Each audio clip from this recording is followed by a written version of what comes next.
Hey, Joe. When we talked with TA last week, he said that you have an energy like you were a younger guy, and some of the younger guys in the room are acting like they're older guys. But he specifically mentioned you just having a ton of energy. Seeing you out on the practice field yesterday, you could kind of hear it, feel it. You've been doing this a long time. What gets you still so excited to have all that energy going out there for a training camp practice? Um, just loving the game, honestly, and being able to play it at such a high level with such a good team. You got dudes like Minka, you got dudes like Steve, Cam Sutton, Mike Hilton. You just got dudes that are in their primes or young guys that just love the game and just want to be great. And then I'm just blessed now it's coming up on 3 years that I was released from the Browns, August 30th, 2017. And being able to make it back to the Pro Bowl, being able to be on the team with contenders, great players on defense, the D line, just so much talent. I mean, I want to be a part of it, and I know what it's like to be on the other side. So I'm just very, very excited, and I just want to continue to bring that energy and play well. Ray Fittipaldo. Hey, Joe, we've heard a lot how this is going to be a tough year for rookies, but Claypool had that nice catch and 7 shots yesterday.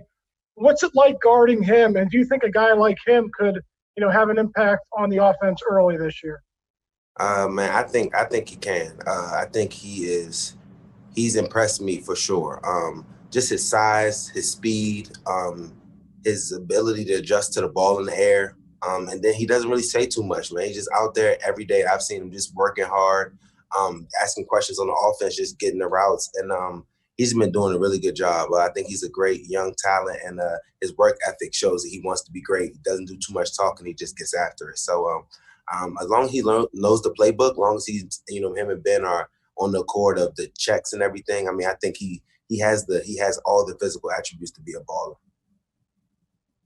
Richie Walsh. Hey, Joe, with the defense with having so many veterans on the defense and the way you guys came off of last year, how much more aggressive can you guys be in the secondary? Can you be more aggressive than you were last year? I think we can. Just being able to know, I think just having the one guy, we have D. Bush, and I think it's helping him out so much, just coming into the same defense, being able to be a whole lot more comfortable. So I think having him is going to help us out a whole lot too, because the other guys, just Steve, everybody's in. The thing about the Steelers, we run the same defenses, so as long as you get the checks, you get the shifts and everything down. I mean, we have vets there now, so everybody's able to do different things, and everybody's going to be on the same page. So I think that we can play a little more zero coverage, more blitzes than we know our pass rush is going to get there, and we believe in our secondary being able to cover. So we always say pass rush and coverage work together, and I think we got a great rush team with some really, really good people in the back end that can cover. Joe Rutter. Hi, Joe. To piggyback off, can you guys hear me? Yes. Piggyback off what Ray asked you. I mean, you retweeted that photo of Claypool yesterday, giving him props. Is that something you like to do? And what was it about that certain play that against you that? No, it wasn't even just that play. He's had a couple plays on me this camp, so I've been lined up against him pretty often. He's a big, fast receiver, and he's able to adjust to the ball in the air. So he's just been he hasn't showed me anything too bad. He's been able to be a big body, a big deep threat with soft hands, and can jump up and get it. So I mean, as long as he just keeps going, staying healthy, I think he's going to be a problem. Tim Benz. Yeah, just the lack of practice time and the lack of a regular training camp might have an evening out effect in the National Football League, or does the NFL have so much parity as it is that it doesn't matter? I don't think it's going to matter too much. I think there's a lot, like you said, there's a lot of parity. And the same thing is everybody's working on the same schedule. No one else is able to get any extra meeting times, anything like that. So I think it's going to be fairly balanced. I think that veteran teams will have a little bit of a jump, because just veteran teams or teams that have the same coaching staff, just because when you're coming into the same playbook, when you're coming into, just the familiarity of your teammates and the plays, that makes it a little bit easier. But I would say besides that, I think the league is just it's overall very balanced. So it'll work itself out. Dale Lawley. Joe, you've been, as Ray mentioned or Brooke mentioned earlier, doing this a long time. Is there anybody that you've lined up against over the years who kind of did what Claypool did to you yesterday? I mean, you were in great position. The ball looked like it was thrown to you, and he just went up and took it. Yeah, no, that was a really, really good play. I think James Washington's had some good plays in me in practice last year. I think we have really good athletic receivers that are able to, they're out there for a reason. They're really good ballers, and we got Ben putting the ball on point too. So we got really athletic players that can make plays against starting corners in the league, and that's what I'm glad that these dudes are on my team. Ed Bouchette. Hey, Joe. Even though you haven't made the playoffs the last 2 years, there seems to be a lot of optimism that the Steelers will return as contenders this year. Why do you think that is, and what do you need to do to make it happen? I think a big part of it is I think we have a really, really good defense. I think that everybody returning, getting to it back. Like I said, D. Bush being in his second year, TJ Budd, Cam Hayward. We just have a lot of good players that are really in their peaks and just ready to perform. And then on the other end, we got a great offensive line, a lot of good skill position receivers, Ebron coming in, Vance McDonald at tight end. Our running backs are amazing. And then being able to get 7 back healthy and keep him upright. He's a Hall of Fame quarterback, and we didn't have him last year. So I think that with our defense, with our offense, with everything working together, I think we have a really good chance of having a great team. Next is Mike Prizzuta. Hi, Joe. Just one more on the Claypool play.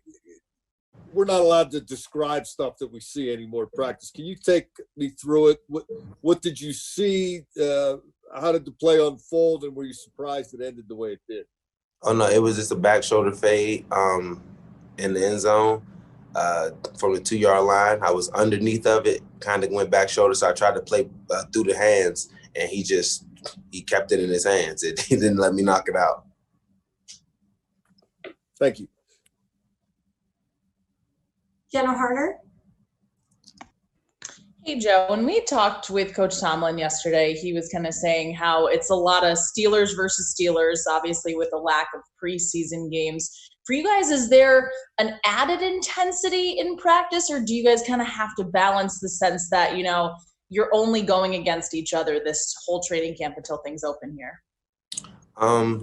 Once you put the pads on, the competitive juices, they always get flowing.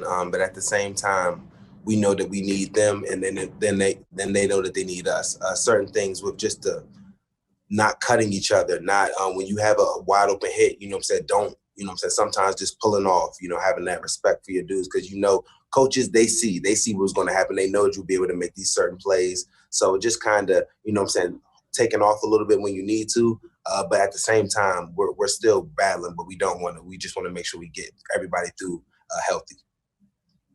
Aditi Kinkawala. Hi, Joe. What up?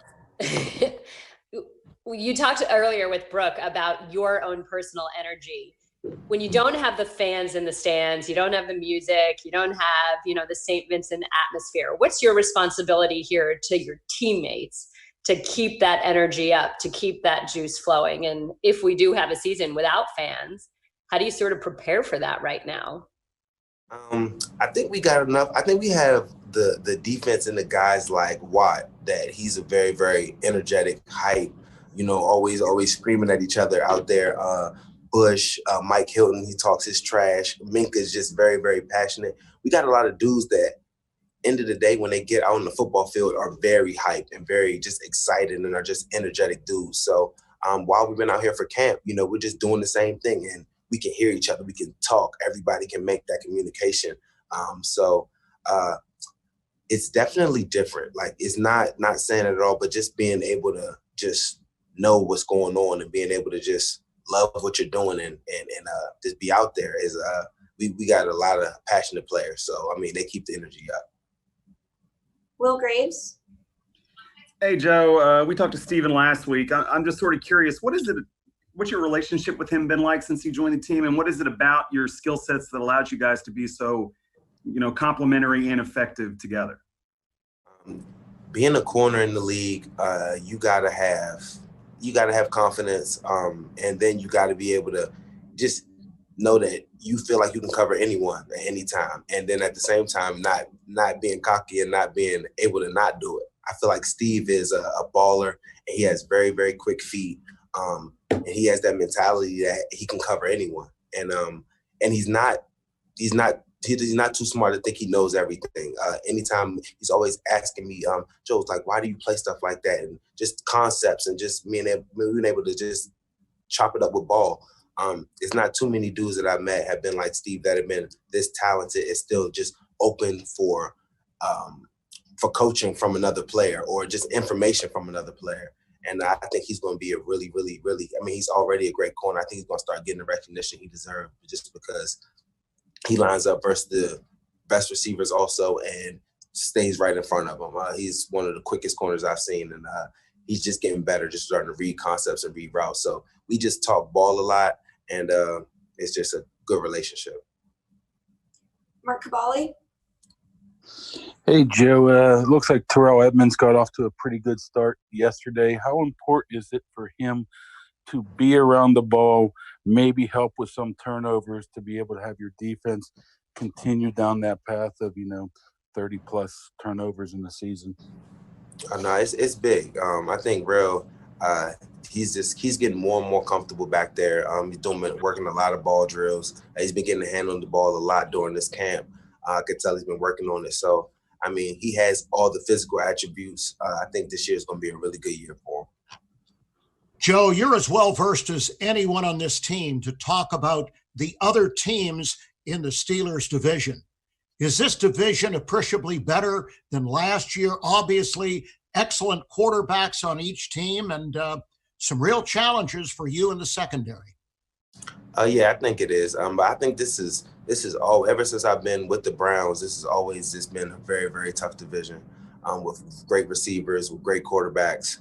And I think it just did get a little better. I think Joe Burrow coming into Cincinnati and A.J. Green getting back, that's going to make them a whole lot tougher. The Ravens, just Lamar Jackson and those boys just being able to grow together. And then we got Cincinnati, Ravens. And then Cleveland, obviously, those Baker had another year, Odell getting back healthy, their offensive weapons, and their defense is amazing too. So, I think it's going to be a really, really good – we have a great division. But I think that with our defense and our offensive line, our skilled players, and Seven coming back healthy, standing upright, I think it's just going to be very, very competitive. I can't wait for the challenge. Okay, our last question today is going to be for Alan Saunders. Hey, Joe, just kind of talking about what Brooke and Aditi were talking about in your energy level. It seems like it's kind of tough to get excited, I don't know, about much of anything in the world right now. How much do you feel like that has been a challenge as you guys are kind of watching to see what was going to happen with the season and that kind of thing, to be genuinely excited about what's going on? I think we didn't play any OTAs. We haven't had anything. So this is the most closest that we've had to normal. I've been playing football now. This is going to be my 11th year. And having training camp this year in the stadium, just being able to come into work every day and being in Heinz Field is like, just kind of for us, it's like, man, if we can be able to get back out there, be able to be out there for Pittsburgh. Because even I'm watching the NBA playoffs and watching like basketball and then being able to play now, it's just like, okay, bet we got a sport back. Maybe a little bit of stuff is off. Not a little bit of stuff. The world is a little off right now, but pandemic and all that, but just being able to get into some normalcy and being able to play the sport that I love and being able to come in and have training camp at Heinz has just been like just a blessing. So I'm not taking any of that for granted. Okay, and our actual last question is going to be for Jerry Dulac. Jerry, it should prompt you to unmute. There you go. I got you. Got me, Joe. How are you, man? Good. How are you? How fast is this defense? Is it the fastest defense you've played on? What's it allow you to do when you have that kind of speed? Honestly, man, it allows you to do a lot of things. You can blitz from all different areas. And then just our pass rush, they're able to get to the quarterback so fast. That allows me and Steve to be able to, take a couple chances, knowing that the quarterback's not back there just having a good time, just posted up, having 6-7 seconds for us to cover. We can able to, read routes, kind of just gives us a little more space to be able to take chances.